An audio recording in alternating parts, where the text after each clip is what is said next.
What's up, everyone? Welcome back to another episode of Under 1,000 Podcast. I'm Gershon, and this is the podcast where I bring on another YouTube reptile enthusiast, hobbyist, or breeder, and we talk to them, get to know them a little better. Doing a lot of hand gestures, I just realized. But we get to talk to them and get to know them a little better, and it's a great way for me, an introvert, yes, I am an introvert, to be able to network with the community more and get outside of my box and make some new friends in the community, which has been amazing to do. And also, guys, introduce you to some channels you may not know about. This guy got a really nice channel, and I'm pretty sure you guys know about it, but we're going to get to know him a little better. But before we do that, let's say hello to some of the people in the comments. Gary, what's up? Thanks for coming through. M-Tip Reptiles, what's up? Thanks for coming through. Rob, what's up? Stacy, what's up? Nicole, how you doing? I'm excited for your live on Saturday. I will be there. Let the ladies do their thing. I'm definitely going to tune in. James, what's up? Thanks for coming through. So before we bring on our guests, you know what we do. We say thanks to our sponsor. So let's go ahead and say thanks to our sponsor for this episode. This episode is sponsored by LONEWOLF Reptiles. Yes, they're a ball python breeder. Go check out some of their snakes. They just got some new animals in, working on some new projects for this upcoming season. Definitely worth checking out. They are on Instagram, they're on Facebook, they're on YouTube. He's a good friend of mine. He actually was on an episode of Under 1,000 Podcast, so you go check that out. Also, go hit that subscribe button on his YouTube channel and check out some of his merch. He has some amazing looking shirts, and you definitely want to get you one because I'm planning to get me one myself. But thanks again, LONEWOLF Reptiles, for sponsoring this episode. Definitely tell him I sent you by and check out his content and all the things he has to provide. Thanks again for sponsoring this episode. All right, thanks again. You definitely can check him out on his episode and definitely check out his YouTube. Thanks again, LONEWOLF Reptiles, for sponsoring this episode. Greatly appreciate that. So without further ado, guys, let's bring on our guest.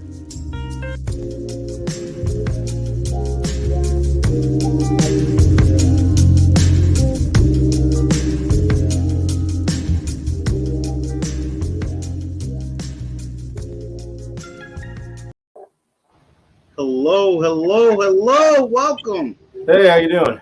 Pretty good. Go ahead and introduce yourself to the people. Let them know what you breed and some of the animals that you have. We talked about it. You have a lot, and I'm so excited to talk about it. Yeah, I know. I have a problem. I really do. So, Jay-Z, live in Colorado for most of my life. Do a lot of traveling around, but been keeping reptiles for about 12-ish years now. And I kind of keep a little bit of everything. Primarily breed ball pythons and boas, but a few different colubrid species that I have coming up. That this next year will be the first round for some of them. Started out as a boa guy, really got into ball pythons when I had some hitches with that. And then I discovered the world of colubrids, and then yeah, so whole lot. I mostly do snakes for the most part, but I do have a few different geckos, a few different lizard species. Not a whole lot of amphibians, but I have some interesting stuff here and there. Nice. So if you haven't already subscribed, the links for his YouTube, his Instagram. Are you on TikTok? Excuse me. Yes, I am. I am very. I'm showing my age a little bit. TikTok. I find myself Googling a lot of the slang, a lot of the slang and the phrases that, because I don't know what they are. I don't understand what a lot of stuff is. So I'm really bad about the daily posts. So lately I've been trying to do a bunch of drafts, and that way I can keep it up a little bit. That's what I got to do. I've been trying to get to do that.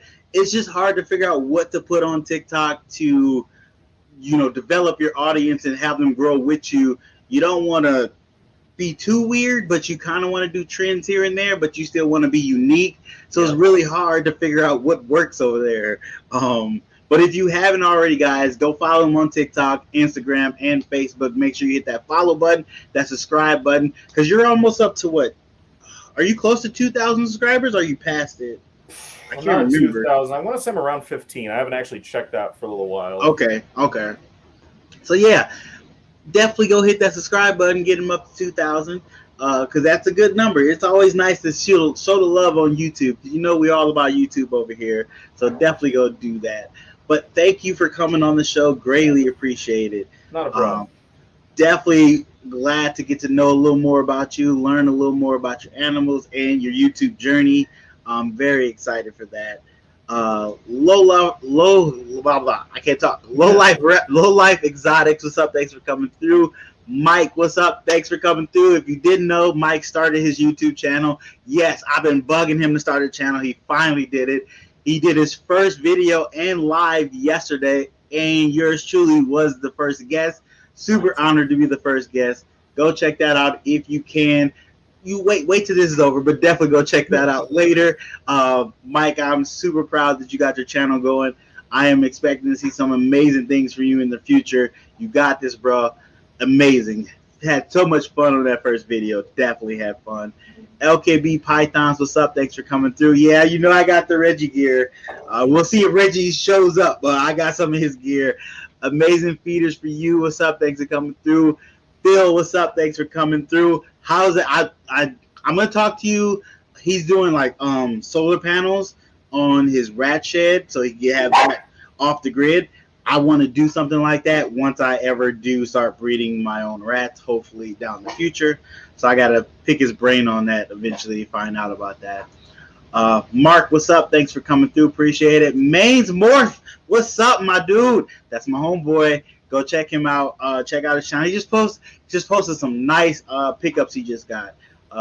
So check that out, guys. Definitely. Trying to say hello to everybody. Try to make sure I say hello to everybody. Ron, thanks for coming through. My rat guy, appreciate you. So that's everybody's off the list. So everybody in here now, make sure you go hit that subscribe button to Jay's Reptiles, JZ Reptiles. So do you say JZ or do you just say Jay's? I say Jay-Z's. Jay-Z's Reptiles. Because I was like, I don't want to say Jay-Z, because every time I say Jay-Z, I think of Hova. It's just he's been around for so long. But definitely go check. He just got a new facility, so definitely go watch the videos on his facility tour.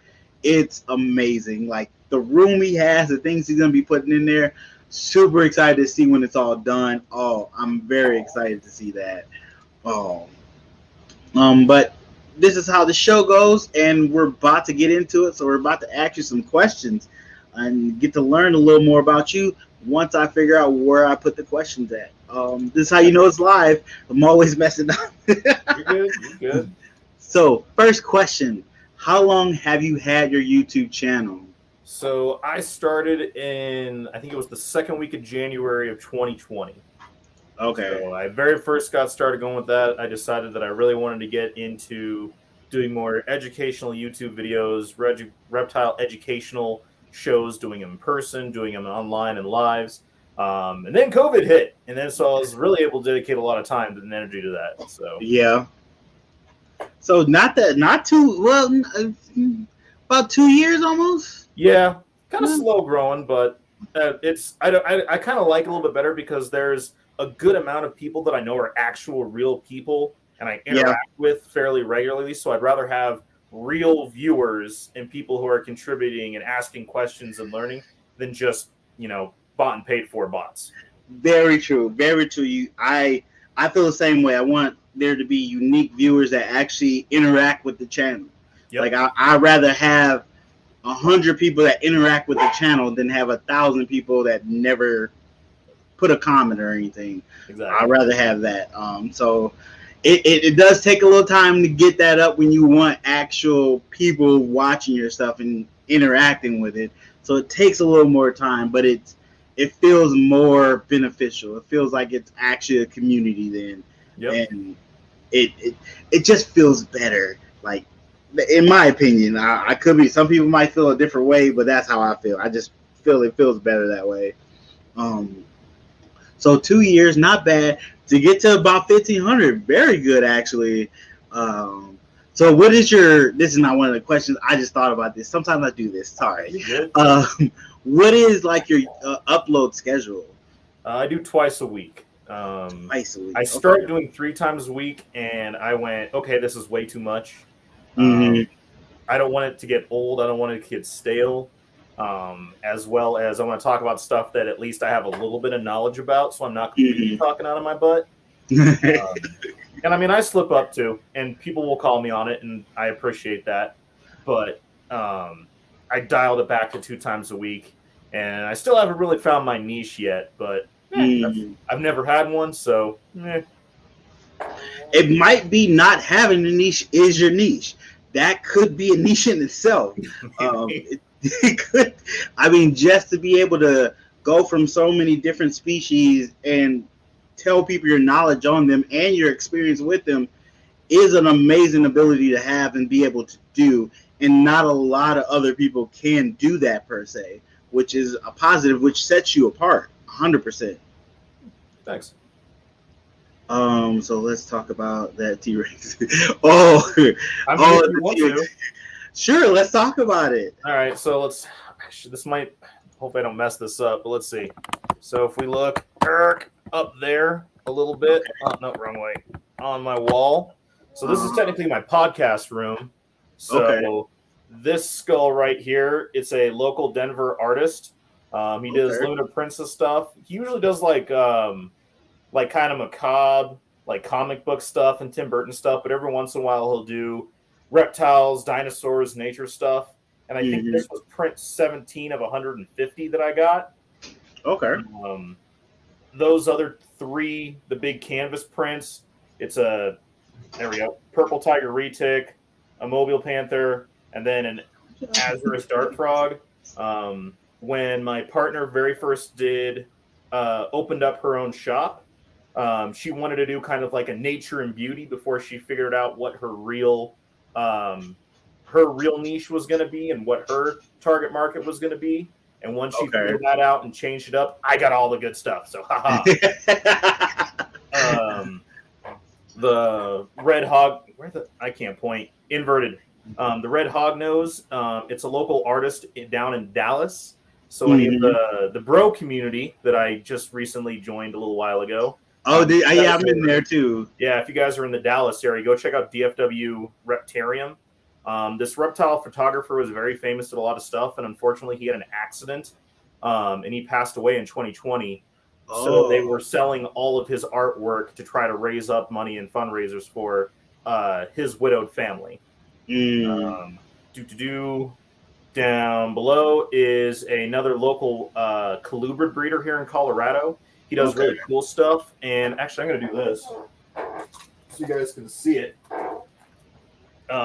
He breeds a lot of pine and gopher snakes, and he did a little photo shoot with these, and this is actually what's called a zombie gopher snake. It has like 4 or 5 different morphs to it, one of which isn't fully established, and the guy who made it just called it a zombie. Maybe, possibly. That is definitely cool, the way he put the skeleton in the. That is really neat. Yep, and that's actually, I got that really more for my wife because that is really her jam. Is that kind of like Halloween fall horror thing. Yep. And then the last picture is just a little picture that someone painted for me. Oh, nice. And I have even more artwork up throughout the actual shop that. Yeah, I was seeing you were starting to put artwork up. That's really cool. I do that with my sticker door. I get stickers from people and I put them on my door in the snake room. I was gonna put them on incubator, but I know I'm gonna upgrade that incubator, and I didn't want to lose people's stickers. This way on the door, I can take that door with me when I move out this house. I can take that door with me and keep those stickers. Nice.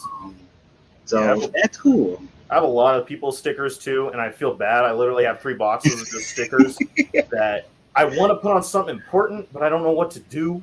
So I just hold on to them, and one of these days I'm going to find something cool. Yeah, I was the same way. I had them in a box just sitting there, and I was like, I got to do something with these stickers. Totally understand that. Yep. Let's hit another question. What are your 2 favorite reptiles in your collection? So I'm going to be honest with you. I answer questions all day long. This is the hardest question I've ever been asked. Oh, really? Oh, yeah, that's good. I don't know. I know it's hard. It's so when you, especially because you have so many. Yeah. You've got connections with so many from either birth or you rescuing and getting better and all. So there's so many different things you can pick from. So that's good. This is gonna make you think. I like this. Yep. I like this. And so it was really hard because it's like, okay, what are my favorite ones? You get one. The best of everything. So I think in the end it'll probably be my one reticulated python Yang that I finally revealed after a long time. Looks like you're lagging a little bit, at least on my end. But so yeah, Yang, my lavender. Yeah, I'm lagging. That's Wi-Fi is acting up. Audio's still there at least, so there's that. But yeah, Yang, my lavender vinyl retic, and then either a toss-up between my IMG boa or my Sunglow boa, named Alpha and Pi. Okay. So I heard Yang, the retic, and Alpha and Pied? Pi. Was it? PI. Okay. Yeah, okay. Yeah, before I went insane, I was doing a lot of the reptiles after the Greek numeric alphabet, so alpha, beta, gamma, that kind of thing. And that makes okay. Everybody has something like that where they started with either a show or Greek mythology or certain gods, and then after you get past like 30, you're like, oh, I gotta come up with so many different names now. I gotta move on. Yep. That's why I got a redfoot tortoise named Betty. What's up, Jeremy? Thanks for coming through. Oh wow. So those are your 2. Well, that's not that. I mean, that wouldn't seem like too hard for you to be able to kind of narrow it down to those 2. Well, when you sent me the questions, I've been thinking about it for about a week and a half now. I'm trying to answer this question just because I watched a couple of your podcasts and people had most of the time they had a pretty quick, easy answer for it. But true. Yeah.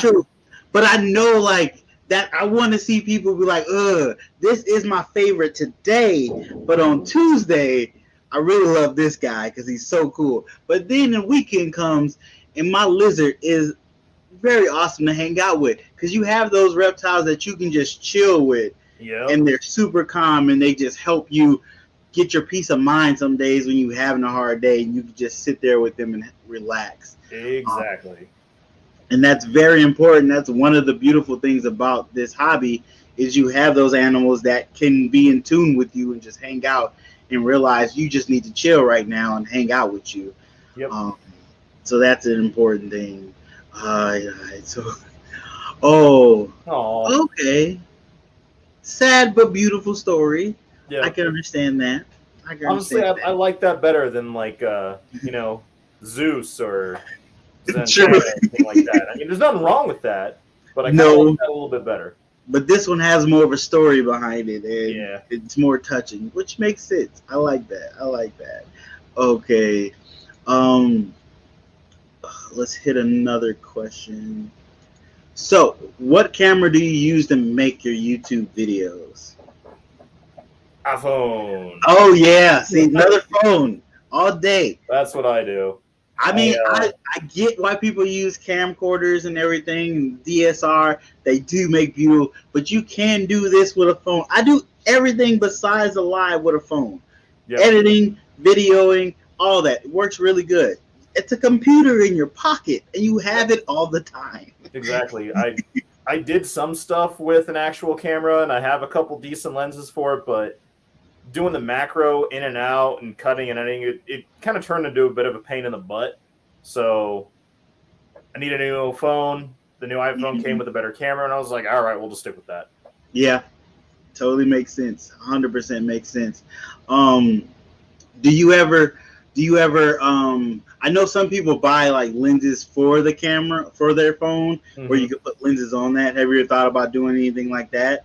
The only thing I want to do with that, and I haven't done it yet, and now that we moved and it's taken up a whole lot of my time, and I won't be making as much money now that I'm in a major city working at a higher paying job, is I Mm. wanted to get one of the spotting lenses with the attachment for the iPhone that I can record Oh, and do like wildlife spotting, because I do more than just like the regular hobby reptiles and stuff like that too. I'll also do some like conservation and people who work out in like national parks and stuff.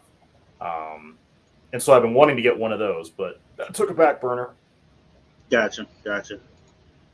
Jeffy Exotic, what's up? Thanks for coming through. Um, so before we hit our next question, we're gonna do tip of the week. And if you don't know, tip of the week is when I post on my Facebook and Instagram picture tip of the week, and you get to put under the comments a tip for Facebook, reptiles, or life, whatever tip you would like to put down.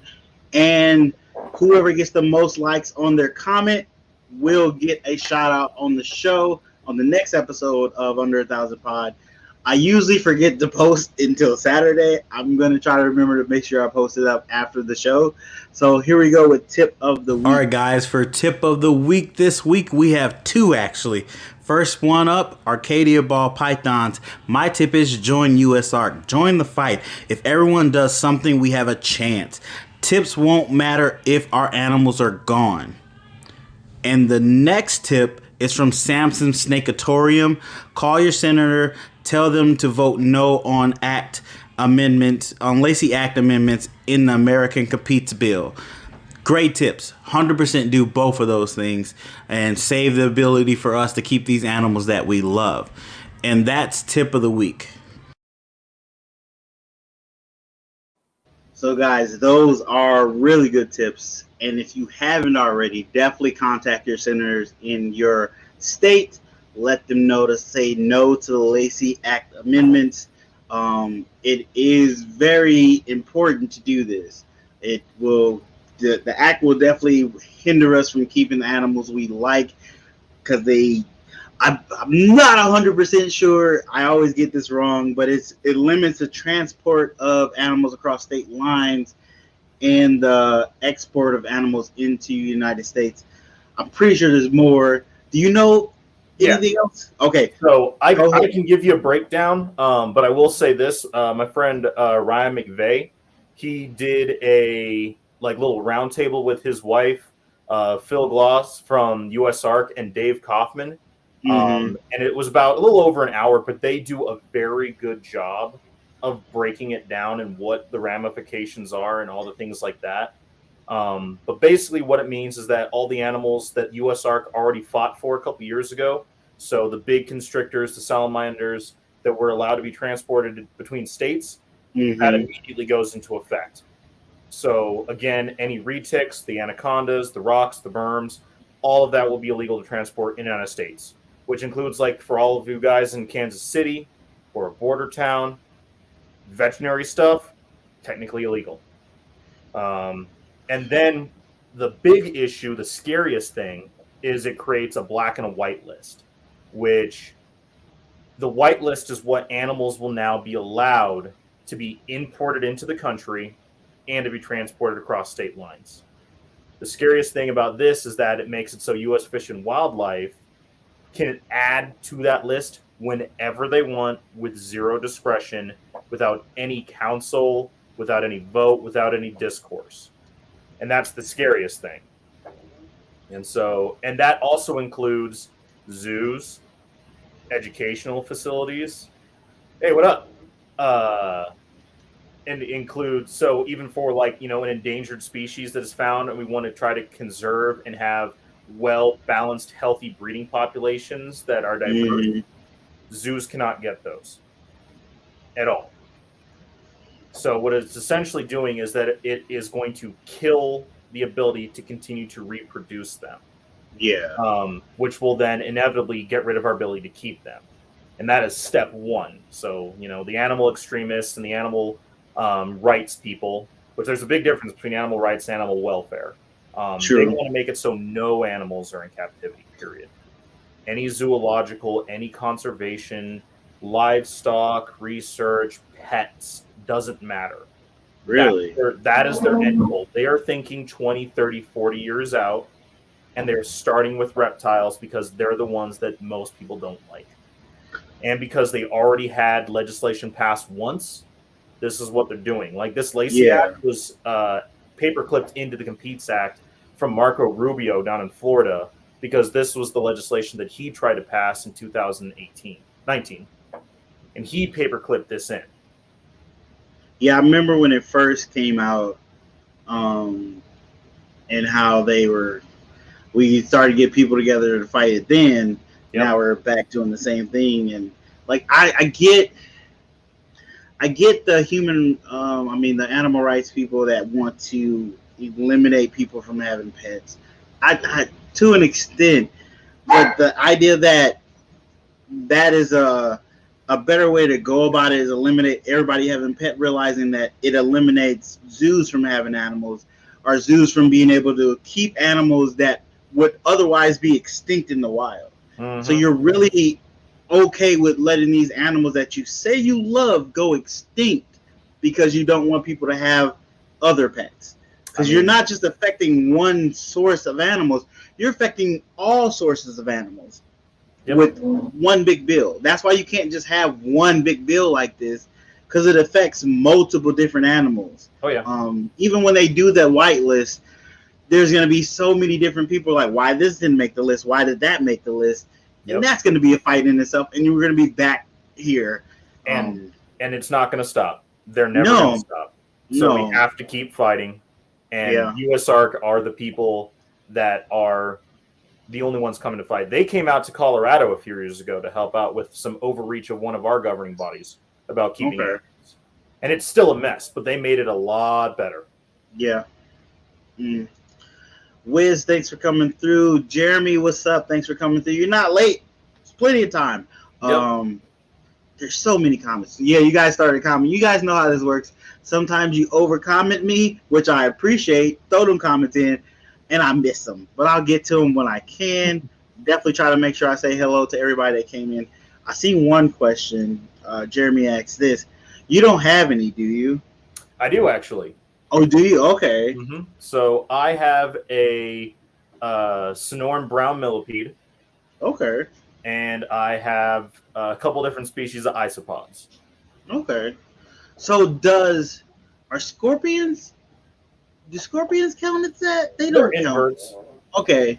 I wanted to get a scorpion because I thought they were cool, and I was a little scared of them. So this was that get over my fear by owning one type of thing. Yep. But then I started getting a whole bunch of ball pythons, and I was like, look, and my wife is not a fan of scorpions, or I wanted a tarantula as well. She really didn't like that. I'm not scared of spiders, but I seen that what is the arachnophobia?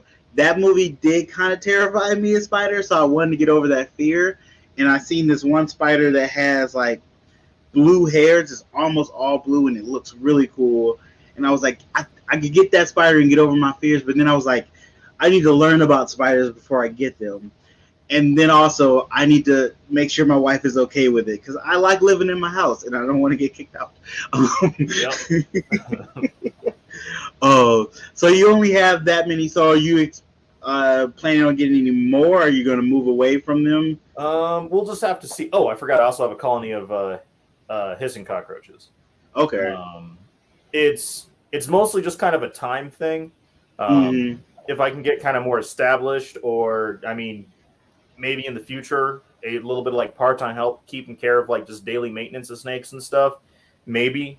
But I just don't want them to fall behind. The care of inverts, it's not hard, but it's different than like the regular routine of keeping snakes or even a lot of the different lizards. And I don't want them to get neglected. I don't want them to get put back at the, as a last minute thought, or as an afterthought, and that's because that's not fair to them. And they're really cool, and I really like them. Like when I do education shows, that's why I have the Madagascar hissing cockroaches. And I would love to be able to have a couple different tarantula species, or even like an emperor or an Asian forest scorpion. But if it's going to come at the cost of the animals' welfare, I'm not doing it. Yeah, it makes perfect sense. So how often do you do it? Well, probably not as often right now because we're coming on the tail end of COVID, but how often did you do educational shows? So in person, I only ever did 2 prior to COVID. Okay. I've done a number of Zoom ones, and now I do a lot of the local reptile shows. I say a lot. There's been like 3 or 4. I even did one down in El Paso. That I don't breed a whole lot every year. I have a lot of snakes, but I think about longevity of them. So ball pythons, they don't go every year. They skip years. The boas get every 2-3 years. So I never breed a whole lot. So most of the stuff I do is just pushing education. So it's mostly I just get to talk shop for a weekend. Gotcha. That makes sense. Do you plan on kind of expanding and doing more shows once we can be more in person with people and stuff? Okay. That's what I'm working on. I have plans to try to coordinate with some local people doing a big presentation floor at our what is probably going to be the biggest show in Colorado this year. Kind of volunteered into that. And then there's some other people that do like birds of prey and raptor education shows that I'm good friends with. That they're going to help me get through like the whole and the process of getting insurance and how to establish a good way of that, and advertising and specific ways of doing that. Oh yeah, you gotta be on top of that insurance. That's if you're gonna do it, you gotta do it right. Exactly, 100%. So Jeremy asks, what is your favorite constrictor snake, big snake? I only have one. I have a red-tailed boa. Technically, that's a big snake. Not as big as Burms and anacondas. I wanted an anaconda, but I realized I have kids. I probably shouldn't get an anaconda right now until they get a little older. But it depends on what you're looking for. So Yang is my retic is one of the smartest snakes that I've ever interacted with. She's amazing. She has great personality. I love her to death. But as far as like quirky, weird ones, I like Burms. They're really funny. Like their personalities are just kind of like puppy dog, a little bit not as bright. And then I like working with anacondas because they're the only type of snake I can't read. So like once we all keep reptiles for a while, you kind of start to learn their body language, right? And they have their tells where you're like, okay, you're in a bad mood, or they're out for a while, and once they're done, you'll know before you get the pop. I can't read anacondas, man, and I have one, and I can't read him. I usually know when he's about done, when he really starts to like move and run, but they strike in all sorts of really weird, crazy ways, and they are faster than me most of the time. So, yeah, I mean, sorry, that wasn't the best answer or the most. No, that's a good answer because most people don't know that. At least I definitely didn't know that you might not be able to read anacondas. I mean, like, I'm sure some people can. Like, like everybody has their opinion about him, but like Brian Barczyk, his anaconda, he spends a lot of time with that thing, and I've actually seen it in person with him. And his facility is really nice. I'll say that right now. Is the Brian Zoo is really nice. But he probably knows how to read an anaconda a lot better than I would, or than probably even a lot of people who keep them, or like Megan for Megaconda. She probably knows how to, but I just can't get a read on it. And yellows are even harder for me. Yeah, I really did want an anaconda for the longest time too, because I was watching videos and just learning about them, and I was like, maybe they get a little too big for me to safely handle for myself, especially when I was just first getting into snakes and learning about them.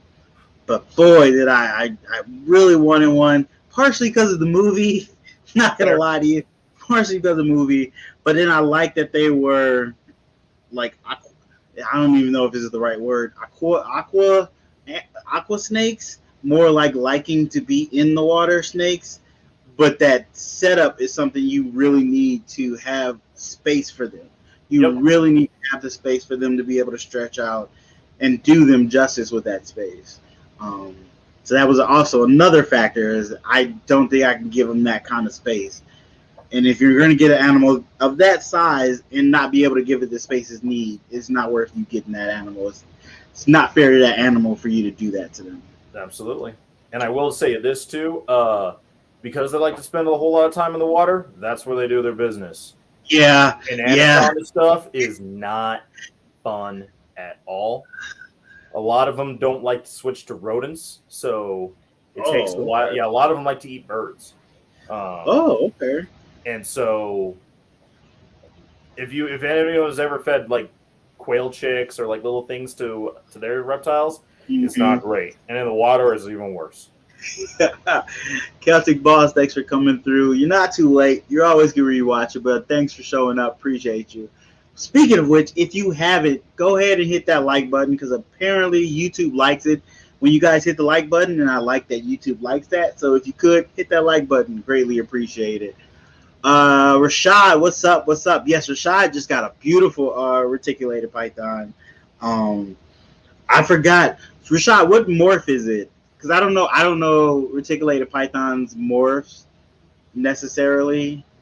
They're just as complicated as balls, if not more, man. Like everything that goes into a cow, it's insane. Yeah, I heard those are a lot more than you think they are, and I was like, wow, I didn't think they were that as unique as ball python morphs, but apparently they're right there with them, which sucks too, because now didn't part of the Lacey Act that we tried to fight against before stop the transport of reticulateds across state lines, or is that Burns? Both. Both? Oh. Yep.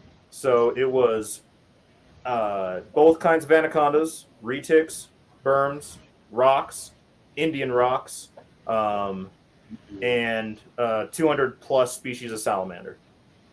Jesus. That sucks. And if this were to pass, that would get enacted the day it does, and then the whitelist would have about a year to get established. Oh, so I was told it's supposed to happen immediately if they pass this. Well, I guess the whitelist takes a while to establish. So yeah, but everything would become illegal to move across state lines immediately. Yep.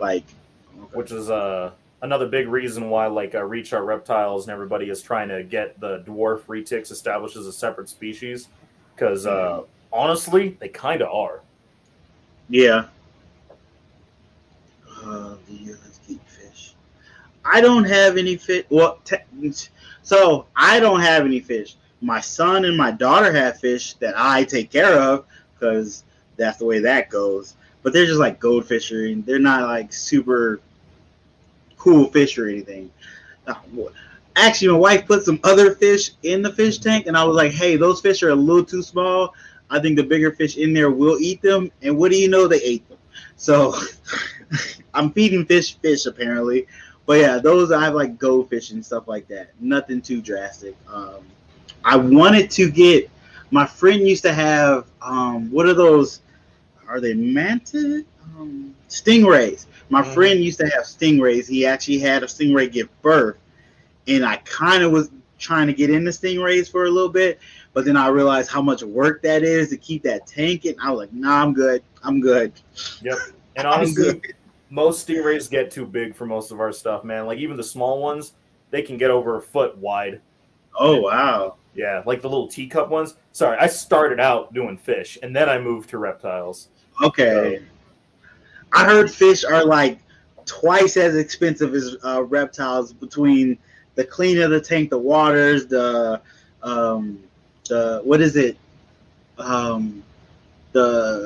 What is it called? The coral, getting the corals, the reefs and stuff. The reef setups and salt water. That stuff that's insane. It takes a lot of patience.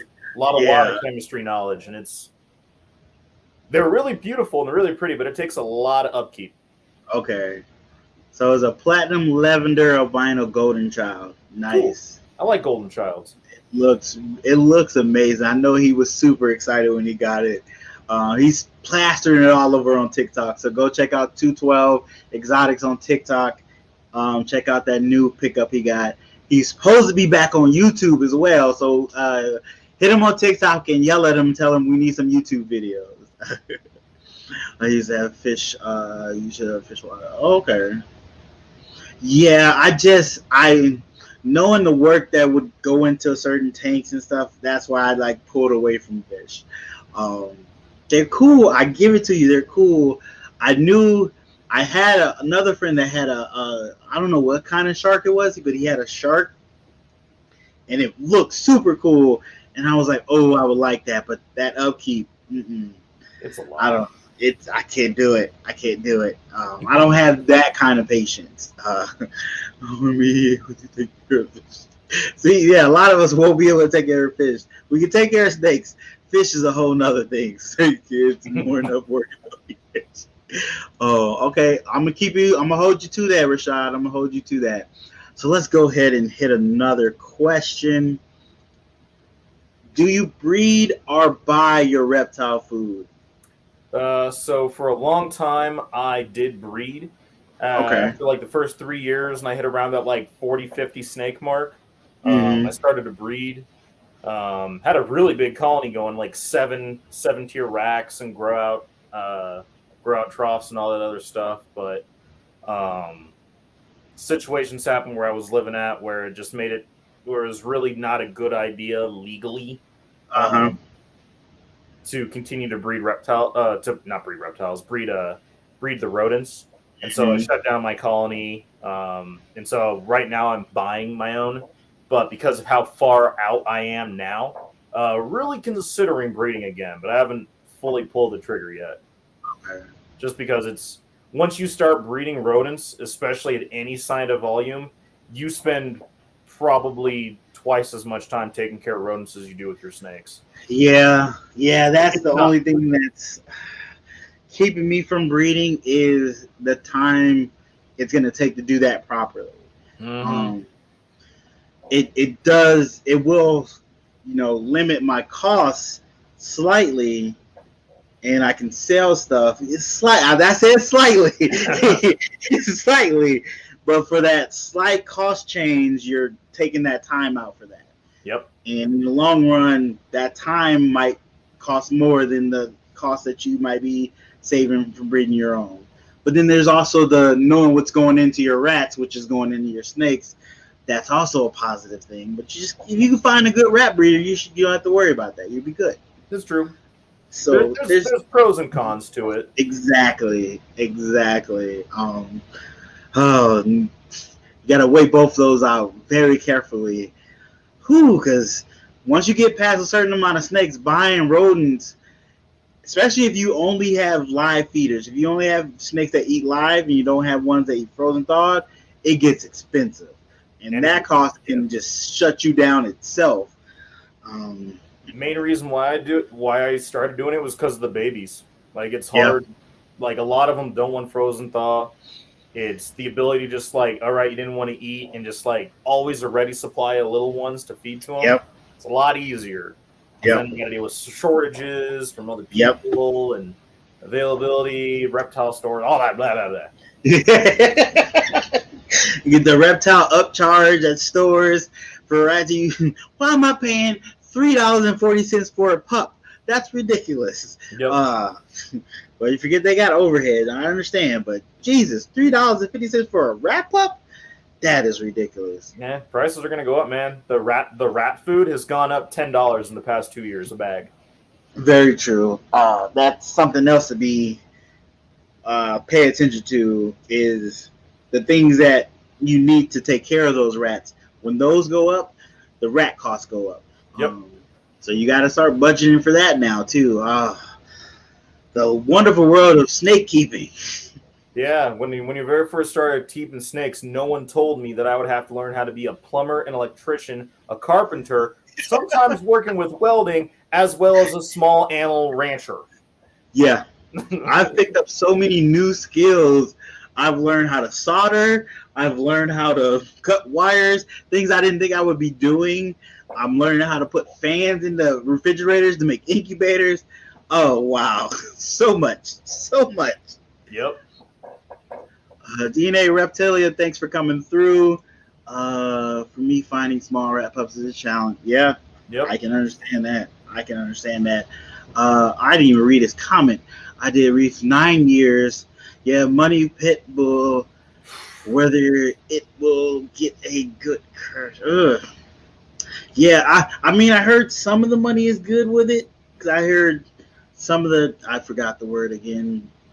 The coral reefs people sell them for a nice, pretty penny. But making sure you have them takes a lot of patience, and you got to measure and check your water temperature and make sure you have certain bacteria. That is crazy. Oh, yeah. And the reef stuff is even harder. You have to deal with different light cycles and amounts of ultraviolet. And oh, wow. Doing reef and frag stuff is very hard. And then, like he said before, once you get a crash, is heartbreaking. Because it's literally sometimes years of work. Oh, wow. To get it established. And then you get like a 5-hour power outage and like your UPSs stop working. You're just done. That's not fun. Oh, Rob, that's not Ron. That's not good to hear. Going up $3 a bag. Rob, where are you at? I might be able to give you a hookup. Oh, definitely get together, guys. See, that's why I love these lives. Communicate with each other, help each other out.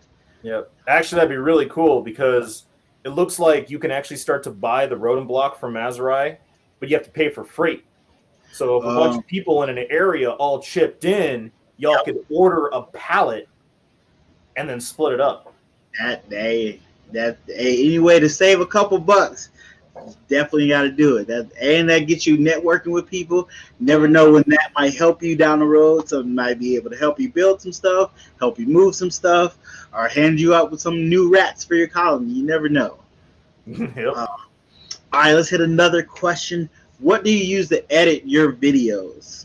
So I don't know if it's on Android or not, but on the iPhone, there's a pay-to-use app called Perfect Video.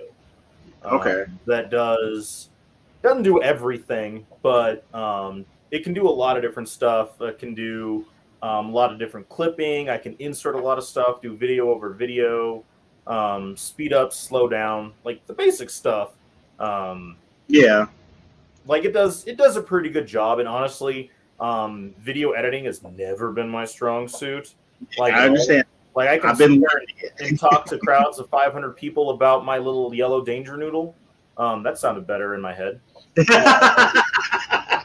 But yeah, like all the YouTube stuff and all the video editing stuff, it's close to a foreign language for me. So understandable. It makes it pretty easy. And even then, technically, my wife does almost all the editing. She's a lot better at me.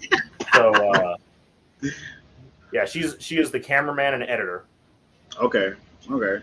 Yeah, I mean, realistically, we're not making cinematic movies here. We just need to be able to cut some stuff out, add some music, and maybe fade something in and out here and there, and boom, you're good. So no need to go spend a whole bunch of money on an editing program per se. It's a lot of free ones that can do just what you need to do, especially if you're starting out.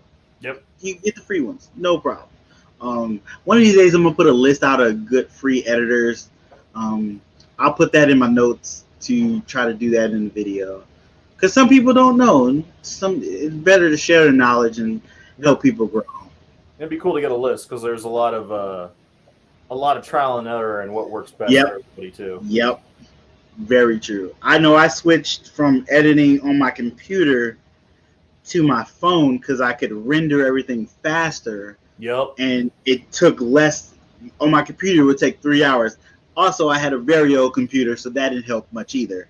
but on the phone it would take like 15 minutes. So I can watch it and see if I messed up on something and change it, which I don't do because I don't like to hear the sound of my own voice. So it makes it difficult.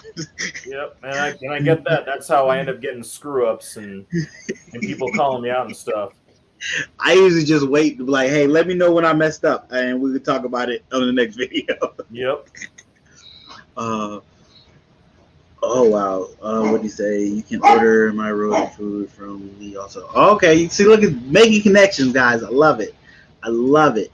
All right. So if you have any other questions for Jays, definitely hit them in the comment. I have only one question left for you, but we'll see if other people put some in the comments. Max, calm down. It's okay. It's okay. I'm gonna tell my wife to let you outside. 1 second, Max. So, our last question I have: what is your dream reptile to have? So, like within the realm of possibility, because we all know I'm not getting a Komodo dragon. That would be super dope, though. Oh. Do you think if you got a Komodo dragon as a baby and raised it up, it would be not as aggressive towards you? So, I'm going to be a little quiet about this a little bit, but it's okay. I mean, don't get yourself in trouble. I don't know the laws. No, you're fine.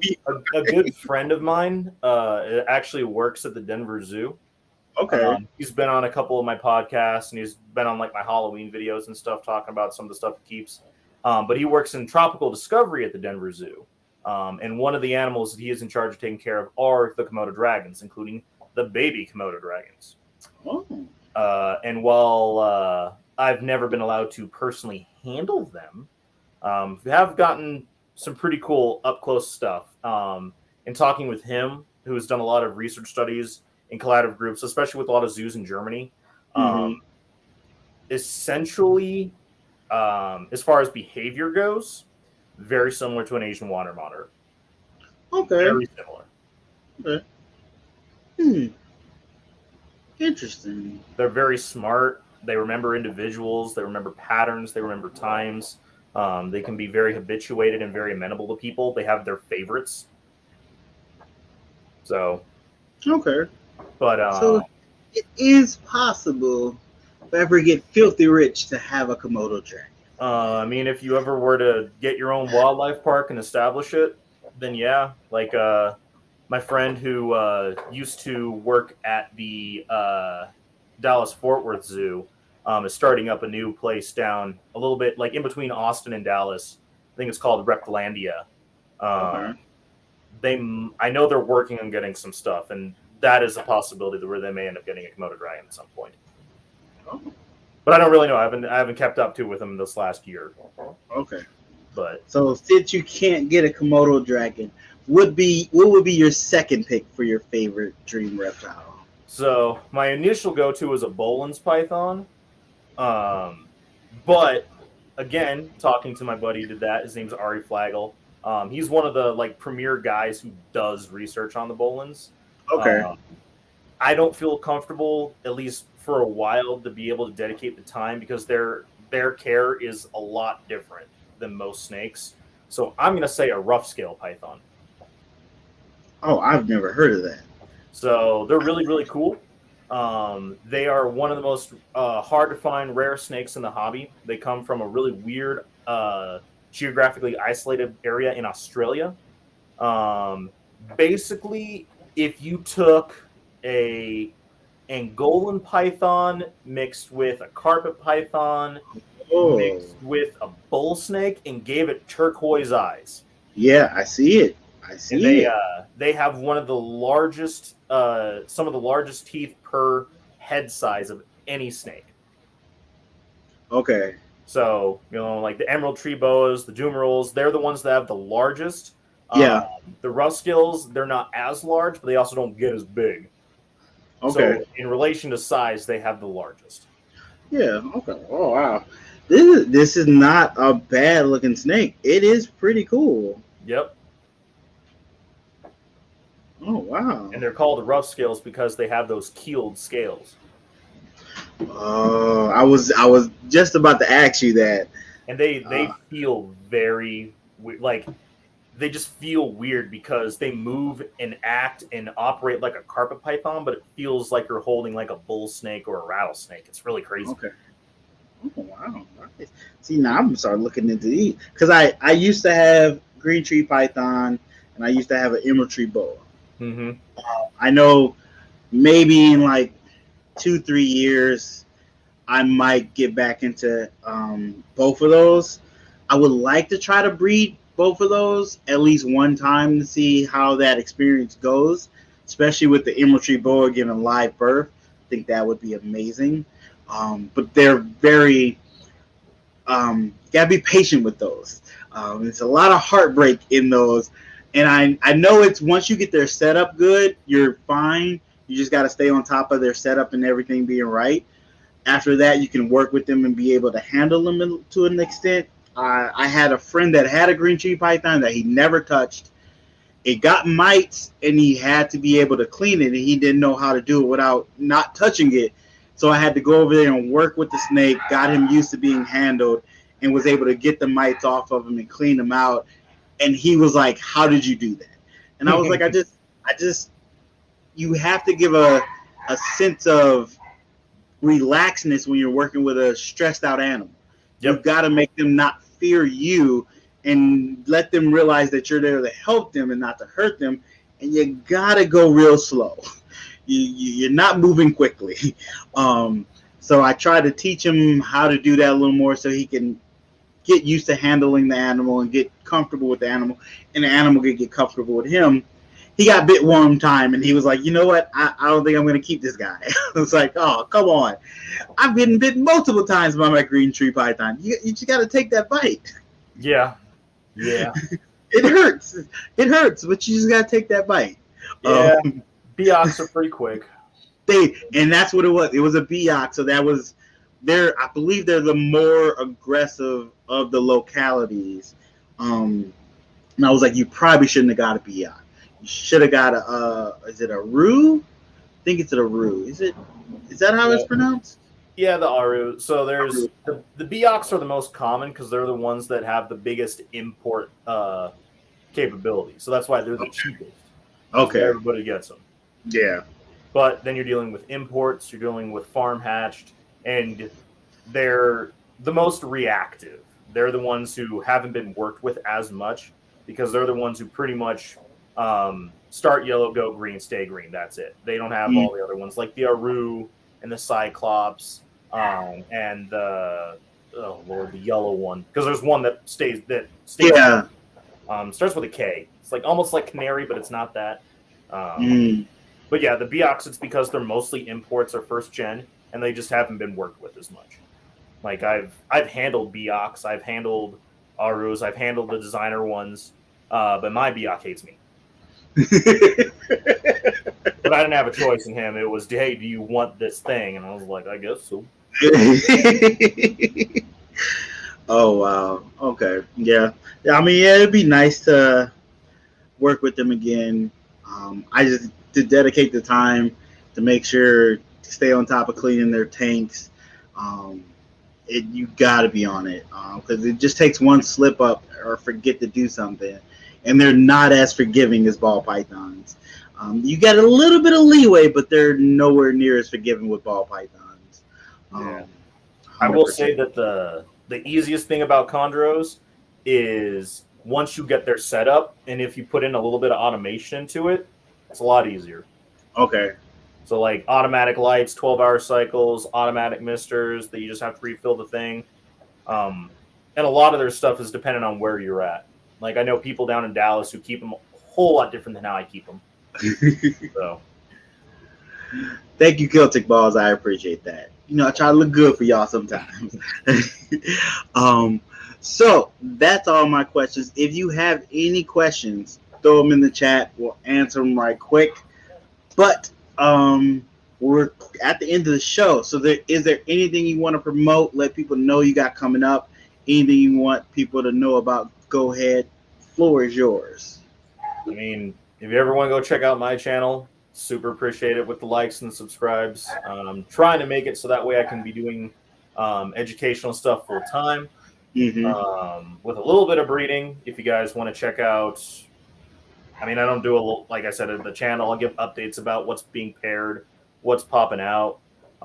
If any of you guys are in the area coming close to Colorado, I'll always be happy to give a tour to people. It's really all I got. I have some merch if you want to check that out. So definitely go hit the subscribe button. Go look for some merch. Get some shirts.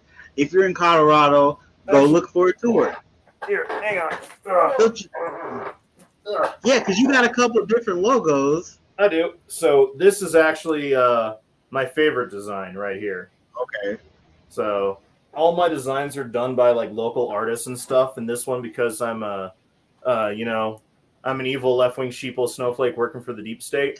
And I like my little death noodles. So thank you. Already got a new subscriber. There we go. So yeah, and I have this on t-shirts and stickers and stuff. So where can they find that? Did they just go to your Instagram and be able to get in contact with that? Yeah, just Instagram, Facebook. I don't have an actual store yet, just because I haven't seen like there has been enough interest to dedicate to an actual online store yet. Understandable. And doing it the way that I did, at least for the time being, I was able to support 3 local artists, a local print shop, and a local t-shirt designer. So cool. I have a lot of sizes and colors of 3 different designs. But once I start to get low on all that, I'm going to probably look into actually doing like Teespring or something like that? Yeah, Teespring. I guess they're called Spring now. They rebranded to be cool. Young, hip, cool kids now. I use them here and there. I got a local person I try to get my shirts from here and there too. So definitely go check out his channel. If you're looking for a shirt, hit him on Instagram. He'll let you know what sizes he has, and you can hook him up with that. Definitely hit that follow and subscribe button. So you said you had a podcast. Where can people find that? Is that only YouTube? Unfortunately, it's really taken a back seat. I think only about like 15 or 16 episodes out. But it's on pretty much all the places you can find them. It's on Anchor, on Spotify, on Google, on Apple Podcasts. It's not on Amazon. They never got back to me. You have to request to be on Amazon. And I got to do that. So let them know the name of it so they can go look it up and at least listen to those 15 episodes. Yeah. So it's called Keep Calm. It's Just a Snake podcast. Okay. And if you guys stuck around for the whole live, you guys probably saw that I have a hard time shutting up. So that's why I did the podcast, just because it's hard for me to make a 10, 15-minute video all the time. I'll just talk for days, and I start to ramble and rant and go off on tangents. And so doing that in the same thing that Gershon here is doing is, networking with people, learning new things, spreading their information, giving them shout outs. And so that's what I was doing. And so I got to meet, like reptile vets and then people who keep reptiles in Anchorage, Alaska and stuff like that. So. Oh, that's definitely dope. So go check out that podcast, listen to the first 15, and eventually he's going to get back to it, especially once you get more established in your new place and everything is moved in and everything's good. You're definitely going to get back to it because that sounds like a great idea. Yep. And I mean, people love podcasts they can listen to while cleaning up their snakes and stuff. So that sounds like the perfect one to listen to. Yep, that's what I do. Is I just listen to podcasts, listen to stuff like that. Thanks, man. All right. So before we head out, we have to go ahead and say thanks to our sponsor for this episode. 1 second. I got to push some buttons. Oh, I'm not ready. See, this is what I love when it's live. All right. Thanks to our sponsor. This episode's sponsored by LONEWOLF Reptiles. Yes, they're a ball python breeder. Go check out some of their snakes. They just got some new animals in, working on some new projects for this upcoming season. definitely worth checking out. They are on Instagram, they're on Facebook, they're on YouTube. He's a good friend of mine. He actually was on an episode of Under 1,000 podcast, so you go check that out. Also, go hit that subscribe button on his YouTube channel and check out some of his merch. He has some amazing looking shirts, and you definitely want to get you one because I'm planning to get me one myself. But thanks again, Lone Wolf Reptiles, for sponsoring this episode. Definitely tell him I sent you by and check out his content and all the things he has to provide. Thanks again for sponsoring this episode. All right. Thank you again. Appreciate you sponsoring this episode. If you guys are wondering if you can sponsor an episode, hit me up. I'll let you know how that works out, how it works and everything. Let me know. I think I might have some spots. I have to double check, but let me know if you're interested. Thanks again for coming on. Greatly appreciate this. This was great to get to know a little more about you. No problem.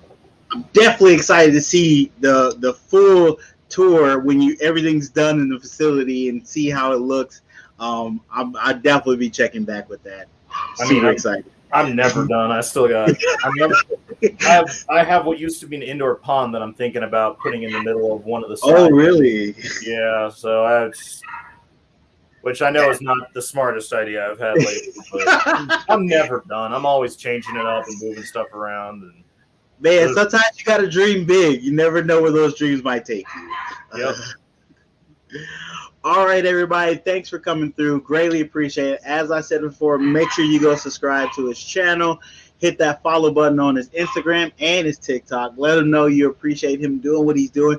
And maybe you can learn some new stuff about some animals or some species because he has a lot of different animals. He does a lot of nice videos talking about them and gives you some education on them. So a great channel definitely to check out just in case you want to know something you didn't know about some animals.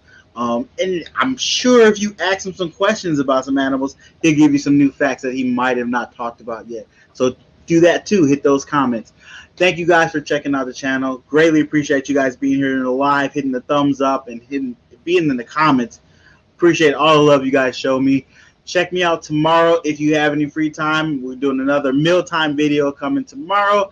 And there was something else I was supposed to tell you guys, but I forget. But thank you guys for coming. Hope everybody's having a good weekend. Have fun. Love each other. And meet somebody new this weekend. Hit somebody up on Instagram you maybe never talked to. Get to know them a little bit. But thank you guys again. Appreciate it. And I'll see you guys hopefully Saturday or next time. All right, everybody. Peace out. Thanks.